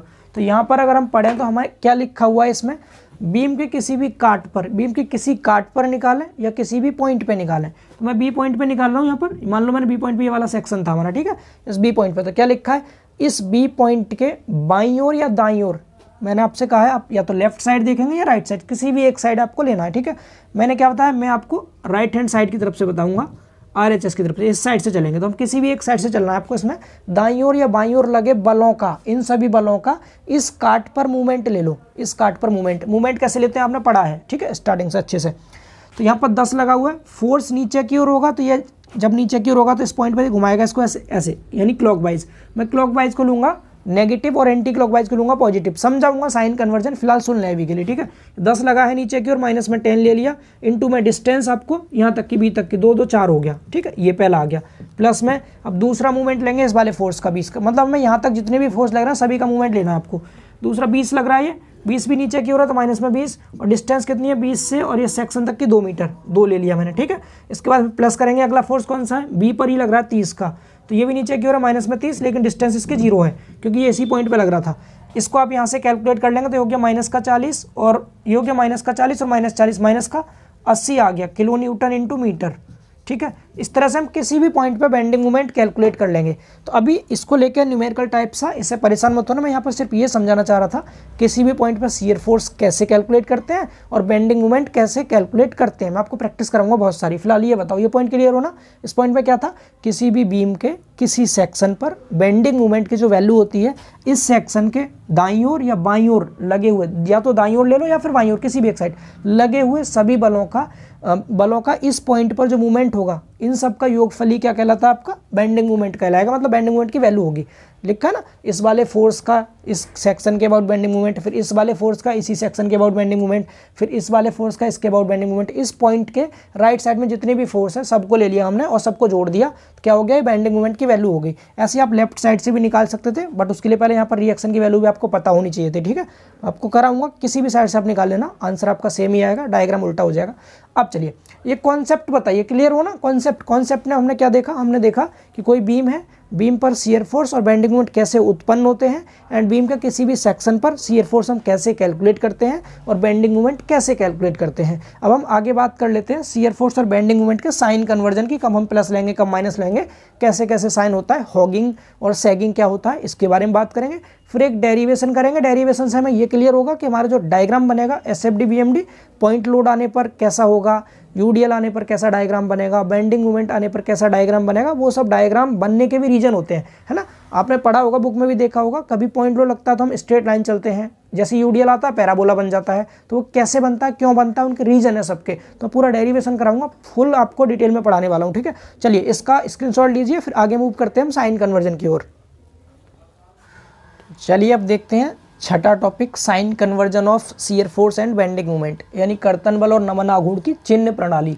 साइन कन्वर्जन हमें कैसे करना है, ठीक है, ध्यान से समझेंगे, बहुत आसान तरीके से समझाऊंगा मैं, और यही पैटर्न जो भी बच्चे मुझसे पढ़ रहे हैं वो यही पैटर्न आपको यूज करना है, एग्जाम में भी करके आएंगे, इन फ्यूचर भी आप कहीं भी एग्जाम दो कोई भी, सभी आप इसी पैटर्न से करेंगे, तो आपको कोई भी गलती नहीं होगी कैसी भी, ठीक है, और एकदम राइट आंसर आपका माना जाएगा। क्लियर ना। चलिए तो साइन कन्वर्जन में बात करें तो जैसे ये कोई बीम थी आपकी, पहले मैं बता रहा हूँ शियर फोर्स के लिए, किसके लिए, शियर फोर्स के लिए पहले बता रहे हैं, for shear force, shear force के लिए देख लीजिए, उसके बाद बेंडिंग मोमेंट के लिए बात करेंगे। जैसे ये कोई भी बीम है, ये कोई बीम हो गई, बीम, अब बीम का मतलब क्या है, जैसे यहाँ पर कोई बीम है, मैं बना के दिखा देता हूँ आपको, ये वाली कोई बीम है ऐसे, और यहाँ पर अलग अलग फोर्स लगे हुए हैं इस बीम के ऊपर, इस तरह से बहुत सारे फोर्स लगे हैं, यूडीएल भी, पॉइंट लोड भी, कुछ भी हो सकते हैं, ऐसे फोर्स लगे हुए हैं इसके ऊपर, तो ये बीम है, ठीक है। अब इस बीम में आपको मैंने अभी बताया कि हमें शियर फोर्स कैलकुलेट करना हो तो आप बीम के या तो लेफ्ट साइड से चलेंगे या राइट साइड से चलेंगे, ठीक है। हम चलेंगे क्वेश्चन में आरएचएस की तरफ से, किधर से, राइट हैंड साइड से, मैं लिख दे रहा हूँ यहाँ फ्रॉम आरएचएस, मैं आरएचएस से चलना शुरू करूँगा, इस साइड से इधर को जाएंगे, मतलब हम राइट टू लेफ्ट चलेंगे, ये राइट है ना, इधर से इधर चलेंगे, ठीक है। जब भी आप बीम पर राइट से लेफ्ट जाते हैं तो आपको ध्यान क्या रखना है कि जो शियर फोर्स होगा, जो शियर फोर्स ऊपर की ओर लग रहा होगा, शियर फोर्स किधर, ऊपर की ओर लग रहा होगा, उसे तो आप लोग लेंगे पॉजिटिव, जो शियर फोर्स किधर होगा, ऊपर की ओर होगा, उसे लेंगे पॉजिटिव, और जो शियर फोर्स नीचे की ओर लगेगा उसे लेंगे आप कैसा, नेगेटिव, उसे लेंगे नेगेटिव। समझ पा रहे हैं सभी दोस्तों को, क्लियर ये चीज़, ठीक है। जैसे मुझे अगर यहाँ पर निकालना होता शियर फोर्स इस पॉइंट पर, तो मैं यहाँ से इधर से चलना शुरू कर रहा हूँ, तो ये ऊपर की ओर लग रहा है, इसे तो लेता पॉजिटिव, ये वाला नीचे की ओर है नेगेटिव, इसे भी नेगेटिव, इसे भी नेगेटिव। समझ आया सभी को, ये चीज़ क्लियर हुई ना, ये वाला। दूसरी चीज़, अगर मैं चलता किधर से, दूसरी साइड से, जैसे मैं इस, हालांकि बुक में आपके में एक ही में दोनों को दिखा रखा था, आपको कोई कन्फ्यूजन ना हो इसलिए मैं अलग अलग बना रहा हूँ दोनों डायग्राम को। मैंने एक ये बना दिया, एक डायग्राम में नीचे अलग से बना देता हूँ दूसरा, शियर फोर्स का ही, ठीक है। तो अलग अलग बनाएंगे तो आपको ज़्यादा अच्छे से क्लियर होगा। मैं चाहता तो इसी डायग्राम में बीच में सेक्शन काट के इधर दिखा सकता था, लेकिन नहीं, हम किधर से अलग से बनाएंगे। अब मैं बात कर रहा हूँ किस साइड से, अगर हम चलें फ्रॉम LHS, आप चाहे जिस साइड से चलना, ठीक है। अगर हम चलें लेफ्ट हैंड साइड से चलते हैं, मतलब इस साइड से हम चलना शुरू करते हैं, तो इस साइड से जस्ट उल्टा हो जाएगा, जो फोर्स ऊपर की ओर होंगे, ऊपर की ओर, उन्हें तो आप लेंगे नेगेटिव, और जो फोर्स नीचे की ओर लगे होंगे उन्हें लेंगे आप कैसा, पॉजिटिव, मतलब इधर से आगे को बढ़ते आ रहे हैं। तो जैसे मैंने कहा, अगर मुझे इस वाले पॉइंट पे बताना था शियर फोर्स, इस पॉइंट पर, ठीक है, नाम देता हूँ कुछ भी, सपोज ये सी है, ये डी है, मुझे डी पॉइंट पे बताना था शियर फोर्स। जब आप डी पॉइंट पे बताएंगे शियर फोर्स की वैल्यू डी पॉइंट पे, तो आप क्या करेंगे, अब मैंने कहा आपको लेफ्ट साइड से चलना है, तो लेफ्ट साइड से चलना, अगर आप इस साइड से शुरू करते हैं चलना इधर से, तो जो ऊपर की ओर फोर्स लग रहा है इसे लेंगे आप कैसा, नेगेटिव, यानी ये नेगेटिव, फिर नीचे की ओर वाला ये पॉजिटिव, ये पॉजिटिव, ये पॉजिटिव, यहाँ तक पॉजिटिव, ठीक है। समझ आ गया ना। तो आपको ये साइन कन्वर्जन शियर फोर्स के लिए याद रखना है। ये बताइए क्लियर हुआ सभी को, हम कौन सा पैटर्न फॉलो करेंगे, ये वाला, तो आपको यही याद रखना है, ठीक है। आपको बिल्कुल कंफ्यूज नहीं होना। एग्जाम टाइम पे अगर आपको कोई कैसी भी कंफ्यूजन होती है तो आप ध्यान रखेंगे, सर ने कहा था हमें आरएचएस की तरफ से चलना है, हमें राइट साइड से चलना है, ठीक है। अब मैं इसको थोड़ा लिंक करना चाहता हूँ मैथमेटिक्स से, क्योंकि आपको फिर चीज़ें याद हो जाएंगी। हालांकि उसका यहाँ इससे कोई मतलब है नहीं, लेकिन आपको याद करने के लिए बता रहा हूँ। हमने मैथ में क्या पढ़ा है, हमने मैथ में पढ़ा है हमारा ऊपर होता है वाई एक्स जो कि पॉजिटिव होता है, नीचे होता है वाई एक्स वो कैसा होता है, नेगेटिव होता है। ये सबने पढ़ा होगा ना, वाई एक्स ऊपर की ओर पॉजिटिव, नीचे की ओर नेगेटिव। तो मैं वही पैटर्न यहाँ फॉलो कर रहा हूँ। हम राइट साइड से चलेंगे और जो एरो ऊपर की ओर होगा उसे पॉजिटिव लेंगे, और जो एरो नीचे की ओर होगा उसे नेगेटिव लेंगे। मतलब जो फोर्स ऊपर की ओर होगा उसे पॉजिटिव लेंगे, जो फोर्स नीचे की ओर होगा उसे हम नेगेटिव लेंगे। ये बताइए, इतना समझ आया सभी को, क्लियर हुआ ना। तो मैं इसीलिए आपको मैथ के अकॉर्डिंग याद रखना, ऊपर की ओर एरो प्लस, नीचे की ओर एरो माइनस। क्लियर हो जाएगा ये चीज़। चलिए इसको हटाते हैं, इसको हटाते हैं और आप इसको लिख लीजिए सिर्फ शियर फोर्स के साइन कन्वर्जन में क्या लिखेंगे आप इसको। अगर इसकी थ्योरी भी आपको लिखनी है तो आप क्या लिख लेंगे, जब भी हम किसी भी बीम पर शियर फोर्स कैलकुलेट करते हैं तो जब हम RHS की तरफ से चलते हैं तो ऊपर की ओर वाले फोर्स पॉजिटिव, नीचे की ओर वाले फोर्स नेगेटिव, और यदि हम LHS की साइड से चलते हैं तो ऊपर की ओर जो फोर्स लग रहे हैं उन्हें नेगेटिव लेते हैं और नीचे की ओर वाले फोर्स को पॉजिटिव लेते हैं। बट हमें कौन सा पैटर्न फॉलो करना है, ये वाला, हम इसके अकॉर्डिंग करेंगे सारे क्वेश्चंस, ठीक है। आपकी बुक में भी मैक्स टू मैक्स क्वेश्चन हो सकता है इसी से दे रखे हो, इससे दिए होंगे तो बस डायग्राम थोड़ा उल्टा बन जाएगा और कोई दिक्कत नहीं आएगी, बाकी सब कुछ सही रहेगा, ठीक है। चलिए अब बात कर लेते हैं बेंडिंग मोमेंट के बारे में। इसको आप बना लीजिए, मैं इधर लिख देता हूँ किसके, बेंडिंग मोमेंट के लिए, फॉर BM यानी बेंडिंग मोमेंट। अब बेंडिंग मूवमेंट के लिए क्या होगा, ध्यान से सुनिएगा, ठीक है, इसमें थोड़ा सा ध्यान देना है आपको। अब ये कोई बीम है आपकी, यहाँ बना दे रहे हैं, ये बीम है सपोज, ठीक है, बीम है। अब बीम पे अगर आप इस साइड से चलते हैं, किधर, फ्रॉम इस साइड से, यानी RHS की तरफ से चल रहे हैं हम, तो इधर से RHS से चल रहे हैं, तो आप खुद बताइए, जैसे आपको किसी भी पॉइंट पे मूवमेंट लेना होगा, जैसे आपका यहाँ पर बीम है, बना ही देता हूँ एक बीम, ये बीम है कोई भी, ये बीम है, यहाँ पर फोर्स लगे, ये चीज़ समझ लीजिए, बहुत अच्छा कॉन्सेप्ट है, इसके बाद आपको क्वेश्चन करने में कोई दिक्कत नहीं आने वाली, ठीक है। ये वाला सपोज यहाँ पर मुझे बेंडिंग मूवमेंट कैलकुलेट करना है इस पॉइंट पर, मान लिया मैंने E पॉइंट है, कुछ भी पॉइंट आप नाम दे सकते हैं, इस पर अगर मुझे बेंडिंग मूवमेंट कैलकुलेट करना है तो एक तो तरीका हो गया मेरा क्या, कि मैं इस साइड से चल रहा हूँ, इधर से, और मैं इधर से ही चलूँगा, ये आपको इसको ध्यान से सुनना है। अगर मैं इधर से चलूँगा तो जो फोर्स ऊपर की ओर लग रहा है, इसके मूवमेंट की डायरेक्शन कैसी होगी, मतलब E पॉइंट पर, ये पॉइंट E है, E पॉइंट, और ये वाला फोर्स है, तो ये फोर्स इस पॉइंट के अबाउट कैसा मूवमेंट जनरेट करेगा, ऐसा घुमाएगा, ये ऐसे तो घुमाएगा। तो जो फोर्स ऊपर की ओर है वो कैसे हो जाएंगे आपके, ऐसे, ये घड़ी की उल्टी दिशा है, घड़ी की उल्टी दिशा को हम एंटी क्लॉकवाइज कहते हैं। तो ये वाला क्या हो गया आपका, एंटी क्लॉकवाइज, क्या हो गया ये, एंटी क्लॉकवाइज, ठीक है। लिख भी देता हूँ मैं यहाँ, एंटी क्लॉकवाइज, ये एंटी क्लॉकवाइज है, क्लियर ना, यहाँ पर ये समझ आ रहा सभी को। तो जो एंटी क्लॉकवाइज वाले फोर्स होंगे, हमने यहाँ क्या किया था, ऊपर की ओर वाले फोर्स पॉजिटिव लिए थे ना इसमें, तो हम यहाँ भी क्या करेंगे, एंटी क्लॉकवाइज वाले को ही पॉजिटिव लेंगे, क्या लेंगे, एंटी क्लॉकवाइज वाले को ही पॉजिटिव लेंगे। अब लेकिन यहाँ पर हमें ऊपर नीचे तो हमने बताई दिया आपको, ऊपर को लेंगे तो आप पॉजिटिव, नीचे को लेंगे तो नेगेटिव, ये शियर फोर्स में। बेंडिंग मूवमेंट में क्या होता है, जब इस तरह से कोई फोर्स काम करता है एंटी क्लॉकवाइज, ठीक है, तो ये किसी भी बीम में सैगिंग की कंडीशन उत्पन्न करता है। हमें बेंडिंग मूवमेंट का जो साइन कन्वर्जन याद रखना है वो ऊपर नीचे से तो सिर्फ क्वेश्चन करने के लिए याद रखना है, लेकिन बेसिक जो कॉन्सेप्ट होता है इसका वो क्या होता है, अगर बीम में सैगिंग आ रही है, सैगिंग कैसे आएगी, एक मूवमेंट आपने ऐसे लगाया एंटी क्लॉकवाइज वाला, और एक मूवमेंट आपने इस तरह से लगा दिया ऐसे बीम पर, ऐसे यहाँ से ऐसे आपने लगाया ये वाला, ये मूवमेंट, ये दोनों मूवमेंट काम कर रहे हैं किसी बीम के ऊपर। अब ये बीम को क्या करेंगे, आप खुद सोचिए और बताइए मुझे, बीम में क्या कर देंगे, ये बीम को नीचे को मोड़ देंगे, ऐसे बीम को बेंड करा देंगे नीचे की ओर, बीम ऐसे मुड़ जाएगी, कैसे, बीम ऐसे मुड़ जाएगी इस तरह से, ऐसे तो मुड़ जाएगी बीम ये। अब देख लीजिए आप खुद, अगर ये बीम सपोज सिंपली सपोर्टेड होती है, इधर से आपकी यहाँ रिएक्शन लगी हुई है बीम के ऊपर ऐसे, और आपने इसको बीच में से ऐसे करके मूवमेंट लगा दी तो नीचे को मुड़ जाएगी, इस तरह घूम जाएगी, समझ पा रहे हैं ना। ये बीम क्या होगी आपकी, नीचे की ओर इस तरह मुड़ गई। जब ये बीम नीचे की ओर मुड़ गई तो ये क्या हो गया, जब बीम में यहाँ पर नीचे की ओर ऐसे मुड़ जाती है, इसको कहते हैं हम सैगिंग हो रही है बीम में, क्या हो रही है, सैगिंग, इसको कहते हैं सैगिंग, ठीक है। सैगिंग को हिंदी में हम बोलते हैं दोस्तों, सैगिंग का हिंदी होता है हमारा अवतलन, हिंदी में इसको अवतलन कहते हैं, अवतलन, ठीक है, इतना बताइए, अवतरण। तो सैगिंग के केस में हमारा बेंडिंग मूवमेंट कैसा रहेगा, पॉजिटिव रहेगा, कैसा रहेगा, पॉजिटिव। अब इसको मैं एक ट्रिक से आपको बताता हूँ, मैं शियर फोर्स वाला मिटा दूँ थोड़ा, इसको मिटाते हैं तो समझ गए आप, ऊपर की ओर पॉजिटिव, नीचे की ओर नेगेटिव, ठीक है। इसमें लेफ्ट राइट आपको याद नहीं करना है, इसमें याद क्या करना है, अगर डायग्राम आपका कैसा हो रहा है, सैगिंग हो रहा है, तो सैगिंग के केस में पॉजिटिव लेंगे, ठीक है, पॉजिटिव, सैगिंग में कैसे लेंगे, पॉजिटिव। अब इसको याद कैसे रखेंगे, अगर आप इसको ध्यान से देखें, बीम में ये कोई बीम है, ये बीम है, और इस पर आपने मूवमेंट कैसे लगा दिया, इस तरह से मूवमेंट लगे हुए हैं इसके ऊपर, ऐसे ऐसे ये मूवमेंट आ रहे हैं इस पर, और बीम में क्या हो गया, सैगिंग हो गया, सैगिंग। तो ये जो सैगिंग होता है आपको देखिए आसानी से याद हो जाएगा, ये जो सैगिंग होता है, सैगिंग, और आपने कभी स्माइली देखिए, व्हाट्सअप से भी चलाते होंगे स्माइली, ये वाला, ठीक है, बना दे रहा हूँ थोड़ा सा, ये क्या है आपका, ये स्माइली हो गई, ये खुश है बहुत ज़्यादा। और कोई भी इंसान कब खुश होता है, पॉजिटिव केस में खुश होता है वो, तो स्माइली से याद रखेंगे, एस फॉर स्माइल होता है, S for smile, S for sagging, ठीक है, S for smile, S for sagging. तो एस मतलब क्या हो गया, स्माइल हो गया, सैगिंग हो गया, दैट मीन्स सैगिंग के केस में क्या रहेगा आपका बेंडिंग मूवमेंट पॉजिटिव रहेगा, ठीक है, कोई तभी खुश होता है जब बहुत ज़्यादा पॉजिटिव हो, ठीक है।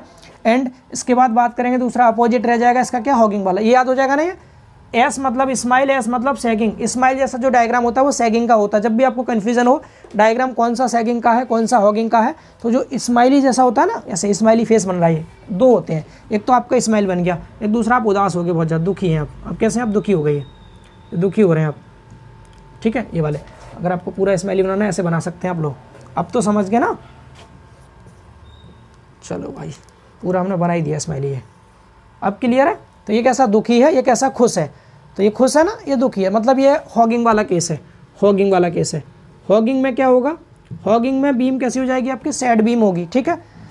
चलिए ये हटा रहा हूँ मैं, ठीक है। आप इसको लिख लीजिएगा जरूर, इससे याद हो जाएगा आपको। सैगिंग, जब भी आपको कन्फ्यूजन हो, सैगिंग वाला डायग्राम कैसा होता है, सैगिंग वाला स्माइली की तरह होता है, वो नीचे को बेंड करता है ऐसे, ठीक है। ये वाला सैगिंग क्लियर हो गया ना। तो S for smile, S for sagging याद हो जाएगा, पॉजिटिव रहेगा आपका सैगिंग वाला।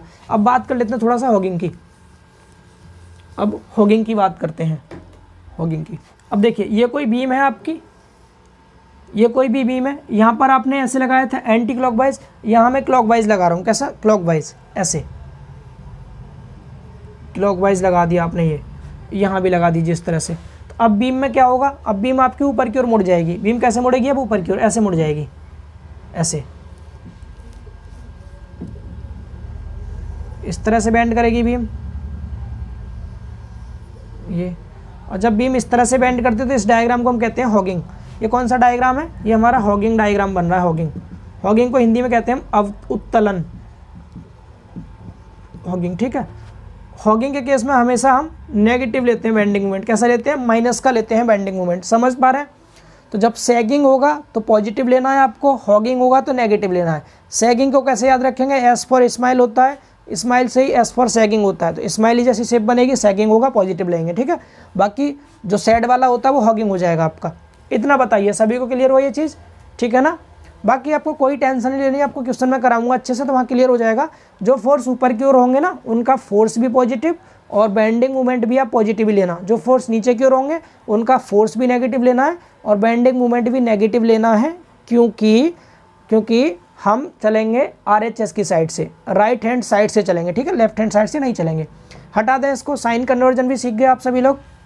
चलिए अब आगे बात करते हैं अगले टॉपिक की, जिसमें कि हम डेरिवेशन देखेंगे, यानी किस किस के बीच में रिलेशन। लोड, यानी किसी बीम पर जब लोड लगाते हैं तो उसके कारण उसमें शियर फोर्स उत्पन्न होता है और बेंडिंग मोमेंट उत्पन्न होता है। तो लोड, शियर फोर्स और बेंडिंग मोमेंट, इन तीनों में आपस में क्या रिलेशन होता है, इस रिलेशन की हम बात करने वाले हैं। उस रिलेशन के हिसाब से अभी हम ये सीख चुके हैं शियर फोर्स कैसे कैलकुलेट करना है, बेंडिंग मोमेंट कैसे कैलकुलेट करना है। अब SFD और BMD बनाना कैसे है, उसके लिए तीनों में रिलेशन पता होना चाहिए आपको।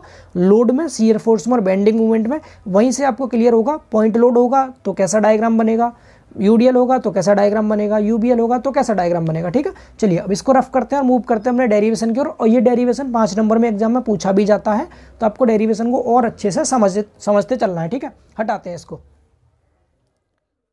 चलिए अब देखते हैं अपना अगला टॉपिक नंबर 7, भार, कर्तन बल तथा नमन आघूर्ण में संबंध, यानी relation between load, shear force and bending moment. बहुत ध्यान से समझना है, आपके बोर्ड एग्जाम में 5 नंबर में ये पूछा जाता है, कई बार पूछा गया है, ठीक है। तो काफ़ी ध्यान से आप पढ़ेंगे। एंड इसी डेरिवेशन में आपको SFD BMD का कॉन्सेप्ट भी बहुत अच्छे से क्लियर होगा कि आप शियर फोर्स डायग्राम कैसे बनाते हैं, बेंडिंग मोमेंट डायग्राम कैसे बनाते हैं, किसी बीम पर पॉइंट लोड होगा तो उसका SFD BMD कैसे बनेगा, UDL का कैसे बनेगा, सब कुछ इसी डेरिवेशन में आपको क्लियर हो जाएगा अच्छे से।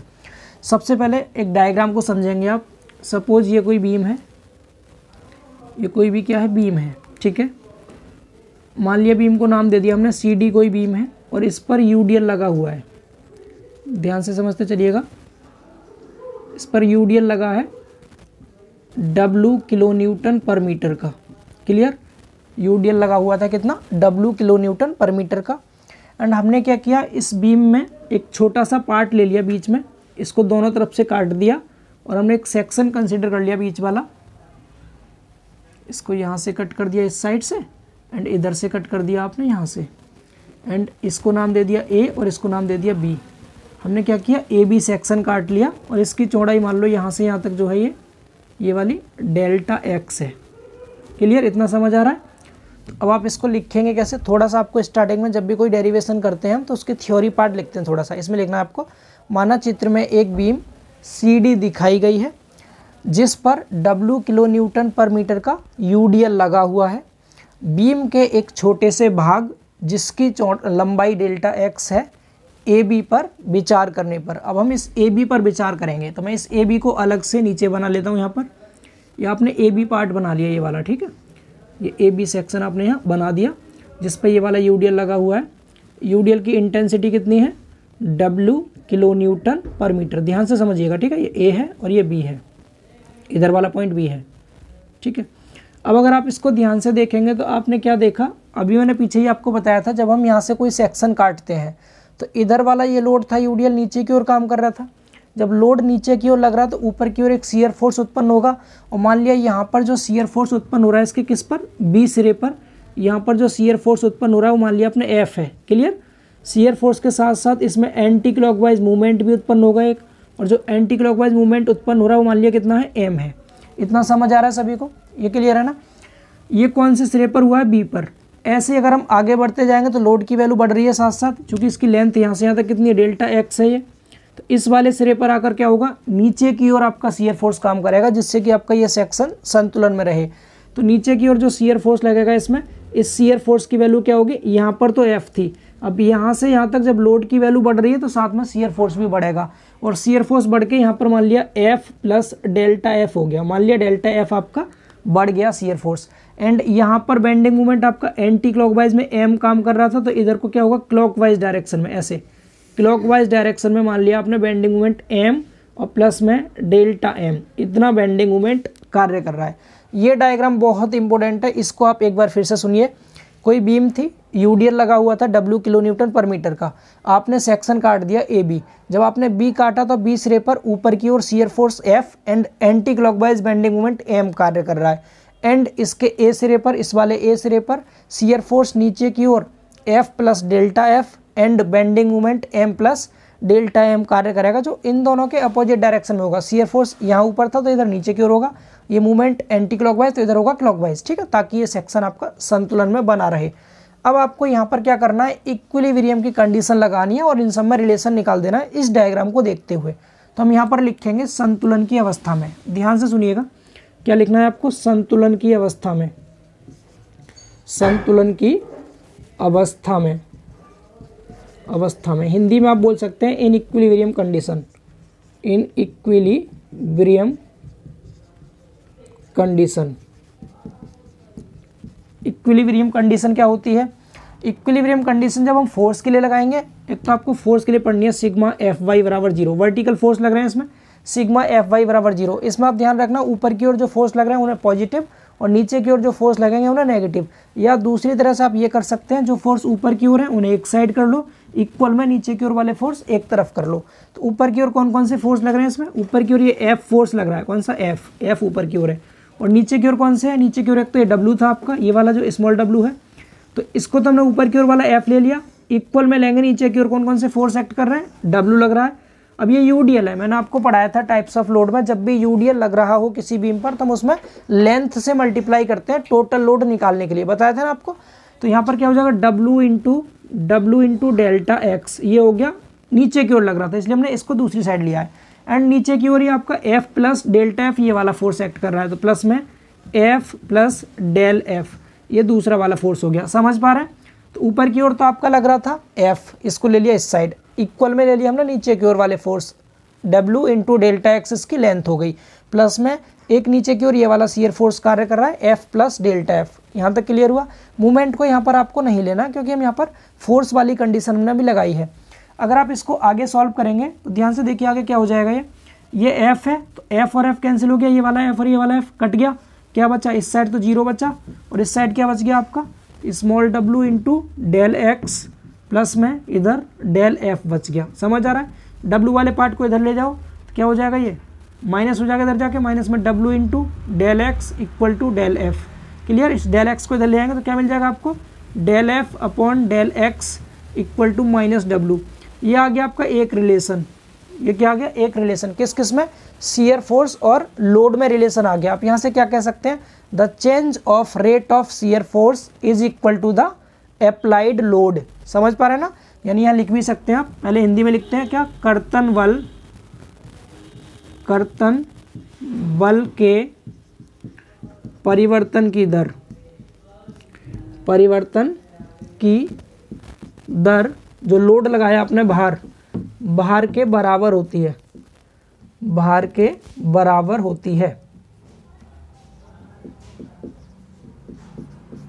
बराबर होती है।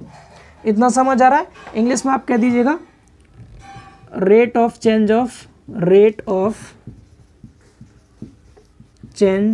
Of shear force, rate of change of shear force is equal to load, या अप्लाई लोड भी कह सकते हैं, लोड कह दीजिए, ठीक है। ये लोड के बराबर, लोड की नेगेटिव वैल्यू के इक्वल होता है पहला फॉर्मूला, ये आपको याद रखना है। ये एसएससी जेईई तक में ऑब्जेक्टिव में पूछ लेता है कभी कभी कि शियर फोर्स के परिवर्तन की जो दर होती है किसके बराबर होती है, जो हम लोड लगाते हैं इसके बराबर होती है, क्लियर ना, यूडीएल के बराबर। आगे बात करते हैं दूसरे रिलेशन की। एक तो ये आ गया, अब हमने एक कंडीशन तो ये लगा दी, दूसरी कंडीशन हमने पढ़ी है क्या, सिग्मा एम बराबर 0, पढ़ा है सभी ने। किसी भी एक पॉइंट के अबाउट मूवमेंट लेके उसको 0 के बराबर रख देते हैं। तो मैं यहाँ पर मूवमेंट ले रहा हूँ किसके अबाउट, 2 पॉइंट थे, ए था और बी था, ये वाला पॉइंट ए है, इधर वाला पॉइंट बी है, तो मैं ए पॉइंट के अबाउट ले रहा हूँ मूवमेंट और उसको रख दूंगा 0 के बराबर, ठीक है। या आप ये कर सकते हैं इसमें क्या, क्लॉकवाइज मूवमेंट एक तरफ और एंटी क्लॉकवाइज मूवमेंट दूसरी तरफ। तो मैं ये देखिए कैसा, ये एंटी क्लॉकवाइज है तो ये एम लग रहा है एंटी क्लॉकवाइज, तो एक तो एम हो गया एंटी क्लॉकवाइज वाले इस साइड ले रहा हूँ मैं। दूसरा ये एफ भी कैसा होगा, एंटी क्लॉकवाइज, इधर को चलेगा, तो एफ वाला ले लीजिए ऊपर को प्लस में, ठीक है। एफ और डिस्टेंस कितनी, हम ए के अबाउट ले रहे हैं, तो एफ से लेकर के यहाँ तक की डिस्टेंस ए तक की डेल्टा एक्स।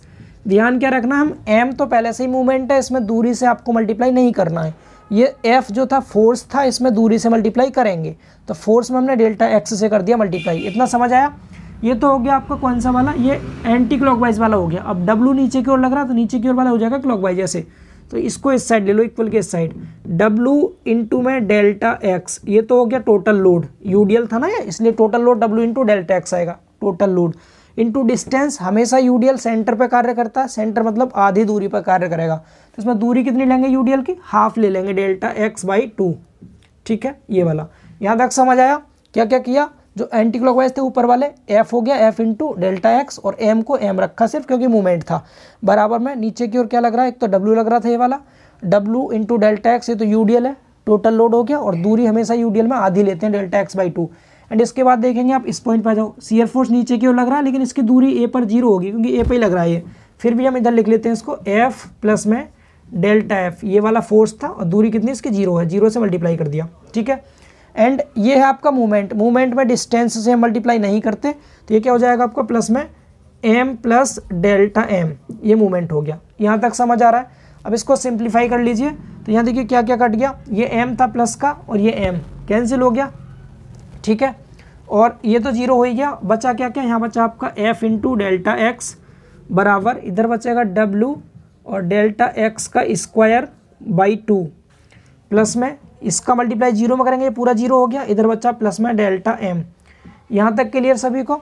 अब ये जो आपका W into delta x square by 2 है, ये डेल्टा एक्स बहुत छोटी डिस्टेंस है, बहुत ज़्यादा कम है, इसलिए किसी भी कम वैल्यू का जब स्क्वायर करते हैं तो वो और कम हो जाती है। यानी कि अगर 1 से छोटी कोई वैल्यू हो, 0 पॉइंट समथिंग कुछ हो, उसका स्क्वायर करने पर और भी छोटा हो जाता है वो, तो यहाँ लिख देंगे क्या, delta x square is very small, delta x square क्या वेरी स्मॉल है, इसलिए हम इस वाले पार्ट को पूरे को 0 के बराबर मान लेंगे, delta square by 2 equal something equal 0, ठीक है। तो इसको आप छोड़ देंगे यहाँ से, तो क्या बच जाएगा आपके पास, एफ इंटू डेल्टा एक्स बराबर डेल्टा एम बच गया। यहाँ तक समझ आ रहा है? इस डेल्टा एक्स को इस साइड ले आइए, तो आपको यहाँ से क्या मिल गया, यहाँ से मिल गया आपको delta m upon delta x बराबर एफ। ये आ गया किस किस में रिलेशन, ये बेंडिंग मूवमेंट और शियर फोर्स में रिलेशन आ गया। ऊपर हमने निकाला था किस में रिलेशन, हमने निकाला था शियर फोर्स और लोड में, यहाँ आ गया बेंडिंग मूवमेंट और शियर फोर्स में रिलेशन। इस बेंडिंग मूवमेंट और शियर फोर्स में जो रिलेशन आया है, इसकी लाइन को मैं थियोरेटिकल लाइन को ऊपर यहाँ लिख दे रहा हूँ, इसे रफ करके, इसको थोड़ा सा समझ लेंगे आप, ठीक है। यहाँ पर यानी ये जो रिलेशन आया है इसकी थ्योरी क्या लिखेंगे, आपको साफ दिखाई दे रहा है क्या, नमन आघूर्ण के परिवर्तन की दर कर्तन बल के बराबर होती है। हिंदी में तो आप लिखेंगे यहाँ पर क्या, नमन आघूर्ण के परिवर्तन की दर कर्तन बल के बराबर होती है, ठीक है। इंग्लिश में कह दीजिएगा आप क्या, rate of change of bending moment is equal to shear force. और ये डेफिनेशन भी पूछी जाती है एग्जाम में बहुत बार। ये शियर फोर्स की डेफिनेशन भी होती है कि rate of change of bending moment is called shear force. ये इंपॉर्टेंट है काफ़ी ज़्यादा। तो ये दोनों रिलेशन हम निकाल चुके हैं। एक बार आप इसका स्क्रीनशॉट लीजिए डेरिवेशन का, ठीक है। क्लियर हो गया सभी को ये। तो अब यहाँ से आगे ये तो आपने रिलेशन निकाल लिया कि कर्तन बल के परिवर्तन की दर W के बराबर होगी और बेंडिंग मोमेंट के परिवर्तन की दर शियर फोर्स के बराबर होगी। अब इन दोनों फॉर्मूले कह लीजिए आप या रिलेशन कह लीजिए, इन दोनों रिलेशन का यूज करके ही हम देखेंगे कि अगर किसी बीम पर पॉइंट लोड लगा होगा तो शियर फोर्स डायग्राम कैसे बनेगा, बेंडिंग मोमेंट डायग्राम कैसे बनेगा। अगर यूडीएल लगा है तो उस केस में शियर फोर्स डायग्राम और बेंडिंग मोमेंट डायग्राम कैसे बनेंगे, ठीक है। तो इसको रफ करते हैं और आगे थोड़ा सा आगे इससे आगे कॉन्सेप्ट समझते हैं। यहाँ तक क्लियर हो गया सभी को? चलिए आगे बढ़ते हैं। अब चलो इसे रफ करते हैं। इन दोनों फॉर्मूलों को आप लिख लीजिएगा, यही रिलेशन था। ये डेरिवेशन इतना ही करना है अगर आपके एग्जाम में आता है तो, लेकिन आगे जो मैं बताने वाला हूँ ये आपके रूल में हेल्प करेगा, आपके एसएफडी बीएमडी के रूल में।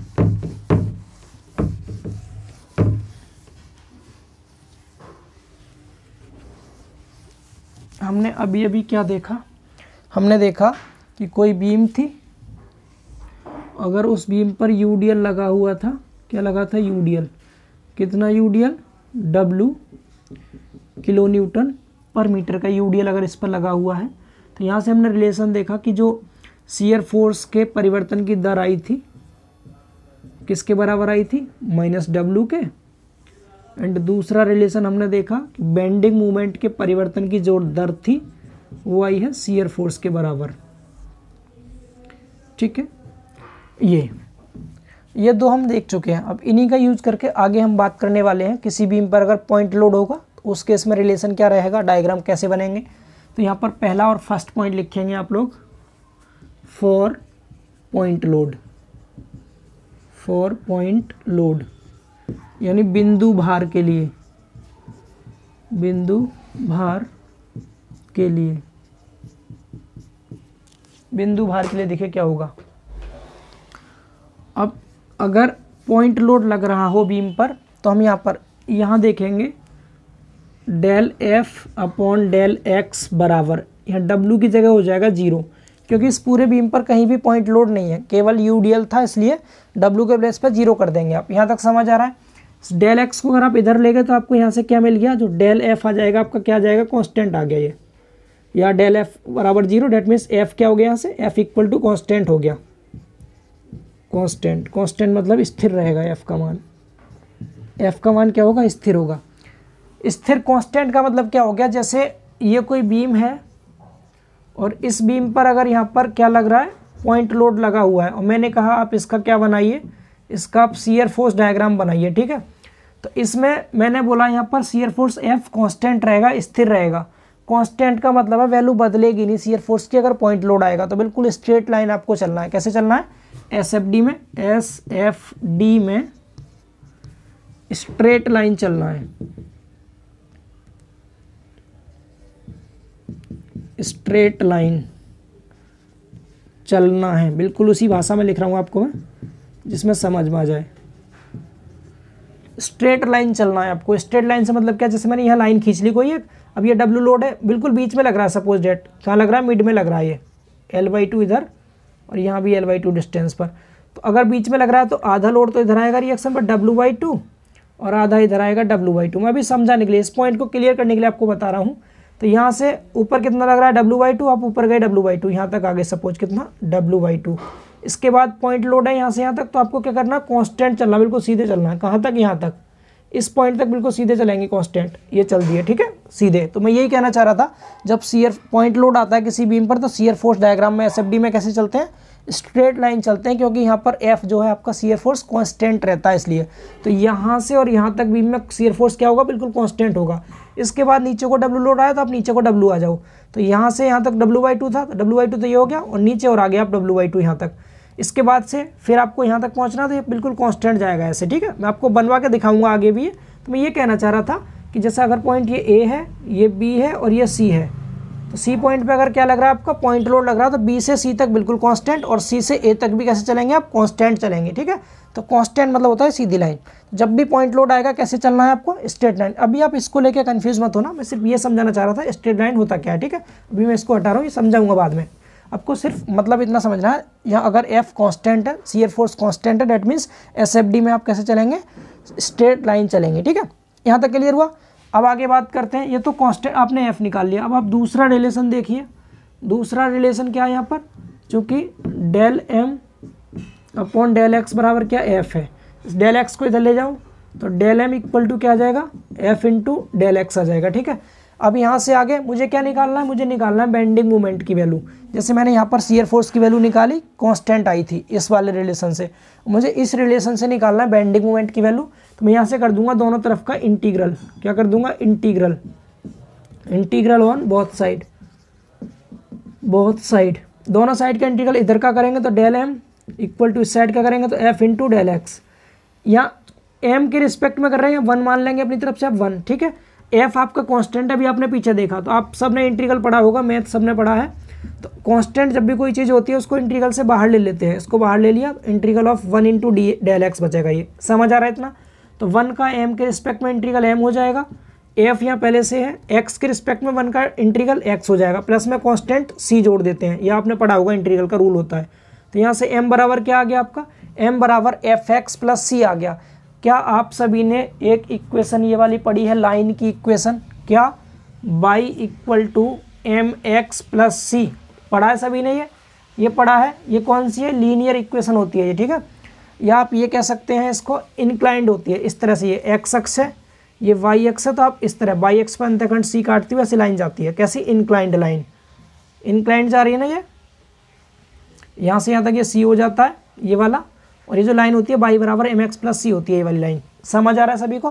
तो हम क्या कह सकते हैं, बेंडिंग मूवमेंट बराबर भी हमारा इसी के जैसा आ रहा है, एम एक्स प्लस सी होता है, या एफ एक्स प्लस सी आ रहा है, मतलब इसके रूप की इक्वेशन आ रही है, के रूप में है, ये जो हमारा m बराबर आया है इसके रूप में है। डेट मीन्स अब आप m मतलब बेंडिंग मूवमेंट होगा, तो बेंडिंग मूवमेंट में आप कैसे चलेंगे, BMD में इंक्लाइंड चलते हैं,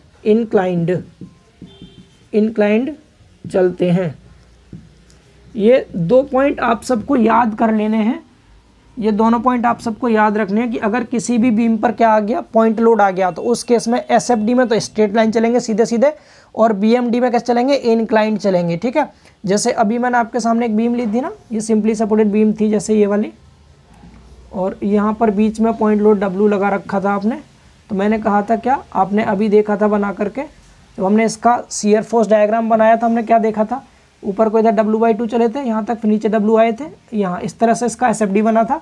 तो ये स्ट्रेट लाइन चल रहे थे, हम सीधे चल रहे थे इसमें भी। लेकिन जब मैं इसका BMD बनाऊंगा तो BMD में हम कैसे चलेंगे, इंक्लाइंड, ऐसे चलते हैं इंक्लाइंड। मैं बना के दिखाऊंगा, सिर्फ लाइन का मतलब बता रहा हूँ। ये लाइन है तो इसका मतलब होता है स्ट्रेट लाइन, ये लाइन है इसका मतलब होता है इंक्लाइंड है, ठीक है। तो एसएफडी में स्ट्रेट लाइन चलते हैं और BMD में इंक्लाइंड चलते हैं। दूसरी भाषा में अगर मैं बोलूँ तो आप ध्यान रखेंगे क्या, कि जो आपका पॉइंट लोड होता है इस केस में एसएफडी कैसा बनता है, आयताकार बनता है। एसएफडी कैसा बनता है, रेक्टेंगुलर, मतलब आयताकार, ठीक है। एंड BMD कैसा बनता है, BMD जब इंक्लाइंड आप चले हैं तो आपको दिख रहा है साफ साफ कैसा है, ट्रायंगल बन रहा है, तो BMD बनेगा आपका ट्रायंगुलर मतलब त्रिभुजाकार बनता है, क्लियर। तो आपको यहाँ पर ये मोस्ट इंपोर्टेंट पॉइंट है, जहाँ तक कि SSC JEE तक में पूछ लेता है। आप अगर यूथ कंपटीशन वाली या गुप्ता एंड गुप्ता की बुक भी खोल के देखेंगे, लिखा मिलेगा आपको एज इट इज, ठीक है। तो यही सब आपका बेसिक है। तो अगर किसी भी बीम पर क्या आ रहा है, पॉइंट लोड आ रहा है, तो इस केस में एसएफडी कैसा बनता है आपका, रेक्टेंगुलर आयताकार बनता है, और बीएमडी कैसा बनता है, ट्रेंगुलर बनता है, त्रिभुजाकार। मैंने आपको ये दिखा दिया कैसे बनता है। एफ कांस्टेंट आया था, डेट मीन्स स्ट्रेट लाइन चलेंगे तो आपका रेक्टेंगुलर बन गया। एम आया था एफ एक्स प्लस सी के बराबर, जो कि बाई बराबर एम एक्स प्लस सी के रूप में है, तो इसमें क्या चलेंगे, इंक्लाइन चलेंगे, इंक्लाइन चलने से बनता है आपका ट्रेंगुलर। तो ये आपको रेड पेन से जो लिखा हुआ है इसको आपको अच्छे से याद रखना है, ठीक है। पहली चीज़ मैंने आपको पॉइंट लोड के लिए ये बता दिया। अब बात कर लेते हैं यूडीएल के लिए डायग्राम कैसे कैसे बनेंगे, ठीक है। मैं इसको रफ करने जा रहा हूँ, आप लिख लीजिएगा इसको। चलिए फिर मैं आगे लास्ट में आपको फिर जब एसएफडी बीएमडी कराऊंगा ना, तो स्टार्टिंग में ये एक पेज पर पूरी समरी लिख दूंगा इसकी, क्या क्या रूल है, किसमें कैसे डायग्राम बनेंगे। अभी फिलहाल मैं रीजन के साथ आपको बता रहा हूँ, विद रीजन, ठीक है। अब आप दूसरी चीज़ क्या लिखेंगे, फॉर, दूसरा पॉइंट लोड का देख लिया हमने, फॉर यूडीएल, यूडीएल अगर यूडीएल लगा हो, समवितरित भार लगा हो, उस केस में क्या होगा, ठीक है, यूडीएल के केस में। तो ये हमने यूडीएल के केस में क्या आया था, पहला relation del f upon del x बराबर माइनस डब्लू, यही तो आया था पहला रिलेशन, ठीक है। तो अब जीरो नहीं करेंगे, पॉइंट लोड में हमने यहाँ जीरो लिखा था, लेकिन यूडीएल में डब्लू ही लिखेंगे क्योंकि यूडीएल ही था बीम पर। तो इस डेल एक्स को इधर ले जाओ, तो क्या आ गया आपका, डेल एफ बराबर माइनस का डब्लू इंटू में डेल एक्स। इतना समझ आया। इसके बाद करेंगे इंटीग्रल, ठीक है, इंटीग्रल दोनों साइड का लिख लीजिएगा, इंटीग्रल ऑन बोथ साइड, दोनों साइड का इंटीग्रल कर दीजिए। यहाँ 1 इंटू डेल एफ हो जाएगा, ये इक्वल टू माइनस में डब्लू इंटू में, डब्लू आपका लोड है, कांस्टेंट लोड है, ये बाहर ले लीजिए, 1 इंटू डेल एक्स हो गया। समझ आ रहा है। तो एफ के रिस्पेक्ट में 1 का तो हो गया एफ बराबर माइनस में डब्लू इंटू 1 का हो जाएगा एक्स, प्लस में कांस्टेंट सी जोड़ देंगे, तो ये आपका किसके रूप का आ गया, ये आ गया आपका बाई बराबर एम एक्स प्लस सी के रूप का। ऐसा ही तो आ रहा है, ये y equal to m x plus c के रूप में है। ये बाई बराबर एम एक्स प्लस सी के रूप में क्या होता है, इंक्लाइन चलते हैं, ट्रेंगल बनता है। तो अब इस केस में आप क्या लिख देंगे, यहाँ पर इस केस में लिख देंगे, जब बीम पर यूडीएल लगा होगा तो आपका एसएफडी में कैसे चलेंगे आप, एसएफडी में हम चलते हैं कैसे, इंक्लाइंड, एसएफडी में इंक्लाइंड चलते हैं, इंक्लाइंड चलते हैं। डेट मीन्स अब अगर बीम पर मैंने यहाँ पर ऐसे यूडीएल लगा दिया, ऐसे ऐसे यूडीएल लगा दिया, यहाँ पर आपका क्या है, ये मैंने इस पर यूडीएल लगा दिया, डब्लू न्यूटन पर मीटर का, किसी भी चीज़ का आपने यूडीएल लगा रखा है। अब आप जब इसमें डायग्राम बनाएंगे, जब यहाँ पर आप डायग्राम बनाएंगे तो ऊपर की ओर यहाँ WL/2 चलेंगे आप, और यहाँ पर नीचे की ओर आपका चलना है ऐसे। तो आपका ये डायग्राम बनेगा ना, अब जैसे यहाँ पर मैं रिएक्शन निकालूँ, ये L था तो ये WL/2 आएगा, इधर भी WL/2 आएगा, तो ऊपर की ओर आप चले WL/2। यहाँ पर आपका जब यहाँ से चलेंगे नीचे की ओर W आ रहा है, तो यहाँ नीचे की ओर W आएगा इधर, तो आप क्या कर देंगे, इस तरह से चलेंगे ऐसे, तो आपका ये जो डायग्राम बनेगा इस तरह का बन जाएगा।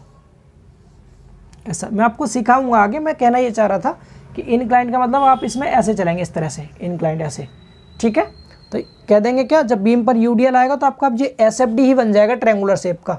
ये कैसे बना है वो आगे बात करेंगे, फिलहाल मैं शेप बता दूंगा आपको कैसी कैसी बनेंगे। यूडीएल लगेगा तो एसएफडी कैसा बन जाएगा, इनक्लाइंड चलते हैं, इनक्लाइंड चलने का मतलब हो गया कि एसएफडी ट्रायंगुलर बनेगा।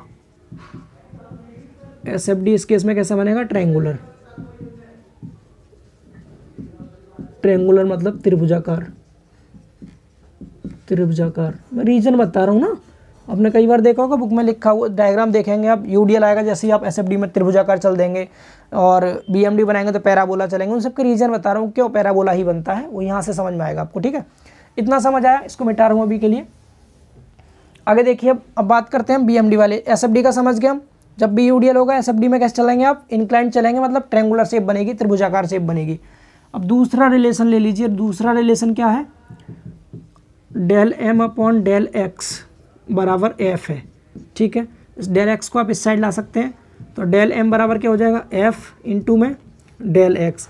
इस एफ की वैल्यू यहाँ से रख देंगे आप, एफ की जो वैल्यू आपने यहाँ निकाली इसको पुट कर दो, पुटिंग एफ इक्वल टू कितना आया था, माइनस डब्ल्यू एक्स प्लस में सी, इसको रख दीजिए एफ के प्लेस पर। तो डेल एम बराबर क्या हो जाएगा आपका, माइनस में डब्ल्यू एक्स प्लस सी, और इंटू में बाहर क्या डेल एक्स है, दोनों तरफ का इंटीग्रल कर दीजिए, इंटीग्रल ऑन बोथ साइड पूरा लिख लेना आप। तो ये 1 इंटू डेल एम हो जाएगा इस साइड, इसका इंटीग्रल यहाँ पर क्या हो जाएगा, इंटीग्रल ऑफ माइनस में डब्ल्यू एक्स प्लस में सी, और इनटू में डेल एक्स, ठीक है, ये वाला।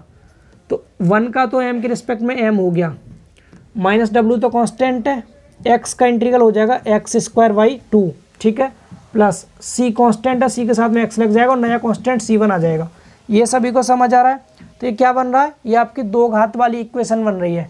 तो यहाँ से किसके रूप का हो गया, इसको आप लिख सकते हैं यहाँ पर 4ay, 4 आपने पढ़ा होगा ये वाला 4ay, ये माइनस में एक्स स्क्वायर के टाइप की इक्वेशन है, समझ पा रहे हैं? आप इसको इस साइड ले जा सकते हैं माइनस को, तो किस टाइप का बन गया आपका, x square equal to minus 4ay के रूप का बन रहा है, x square equal to minus 4ay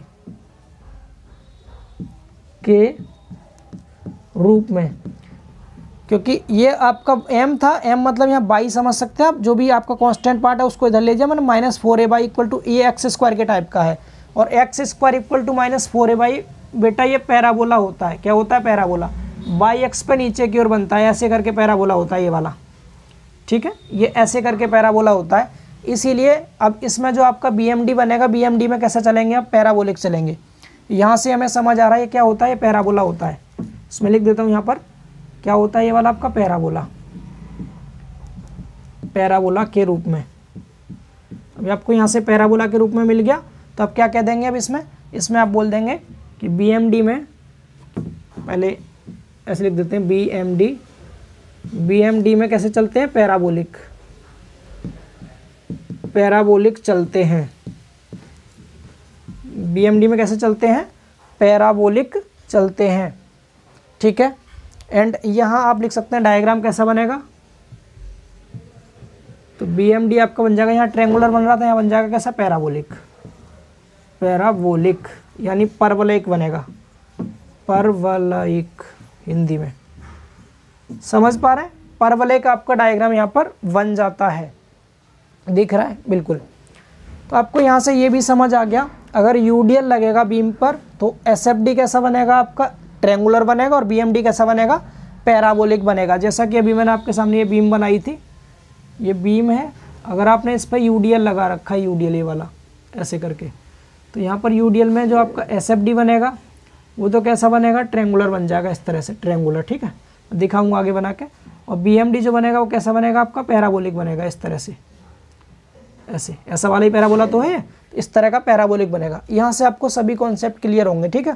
तो फिलहाल ये बताइए, डेरिवेशन के बाद ये पॉइंट्स जो मैं आपको निकाल के दिखा रहा हूँ, ये क्लियर हो रहा है, कौन सा डायग्राम कैसा बनेगा। ओवरव्यू के लिए आपको मेनली याद क्या रखना है, फॉर UDL, किसी बीम पर UDL लगा है तो SFD ट्रायंगुलर बनता है, इंक्लाइंड चलते हैं, BMD में पैराबोलिक चलते हैं, पैराबोलिक डायग्राम बनता है, ठीक है।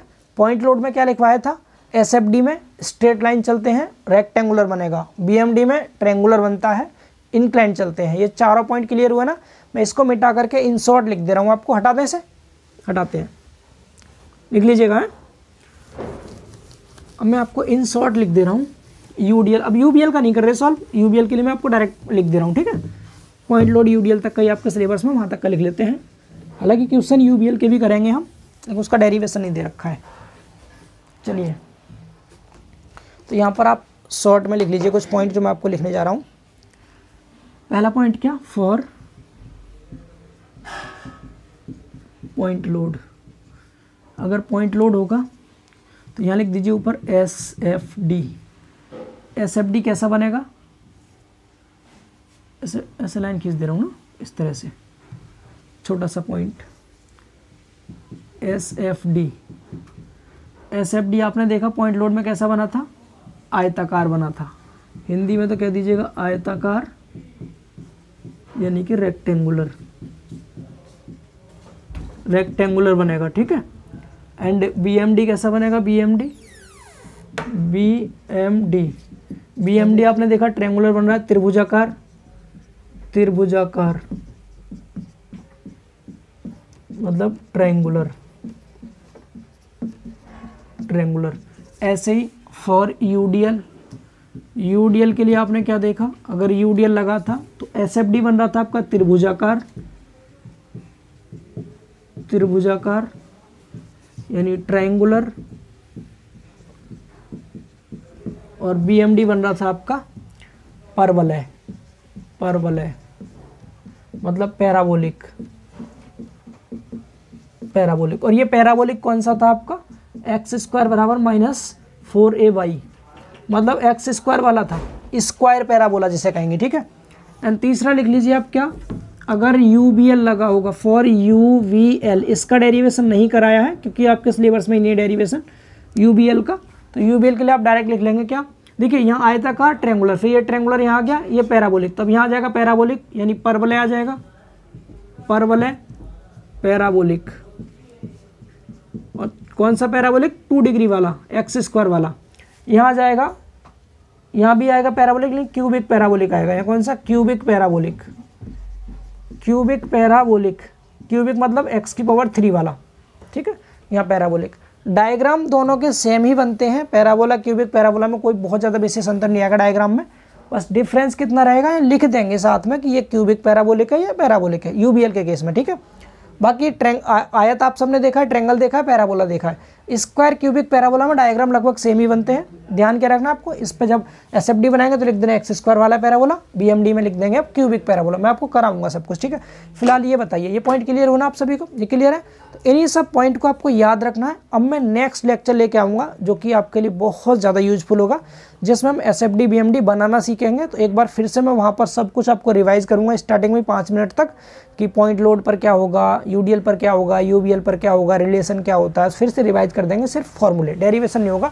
यहाँ जितना बेसिक कॉन्सेप्ट था, डेरिवेशन था, जो भी था वो सब मैंने आपको इस लेक्चर में प्रोवाइड कर दिया पूरा। अब केवल आपके बचे हैं एसएफडी बीएमडी, सिर्फ एक ही टॉपिक, और उस अकेले टॉपिक के कम से कम 3 लेक्चर दूंगा लगातार आपको, जिससे कि हर तरह का क्वेश्चन आप कर पाएँ, चाहे वो कैंटिलीवर बीम का हो, सिंपली सपोर्टेड बीम का हो, या फिर ओवर हैंगिंग बीम का हो, ठीक है। तो इसमें इतना ही रखते हैं। अब आप इस वीडियो को ज़्यादा से ज़्यादा दोस्तों तक शेयर करें, ताकि और एक काम करना, चैनल का नोटिफिकेशन ऑन कर लेना ज़रूर, जिससे कि अगला पार्ट जैसे ही आएगा तो आपको उसका नोटिफिकेशन मिल जाएगा, ठीक है ना। तो घंटी वाला बटन दबा लेना, और अगर आप चैनल पर नए हैं तो उसे सब्सक्राइब भी कर लेना, और दोस्तों के साथ वीडियो शेयर करना। पसंद आई है क्लास तो लाइक भी कर सकते हैं। तो मिलते हैं बहुत जल्द अगली क्लास में, तब तक के लिए बाय बाय, टेक केयर।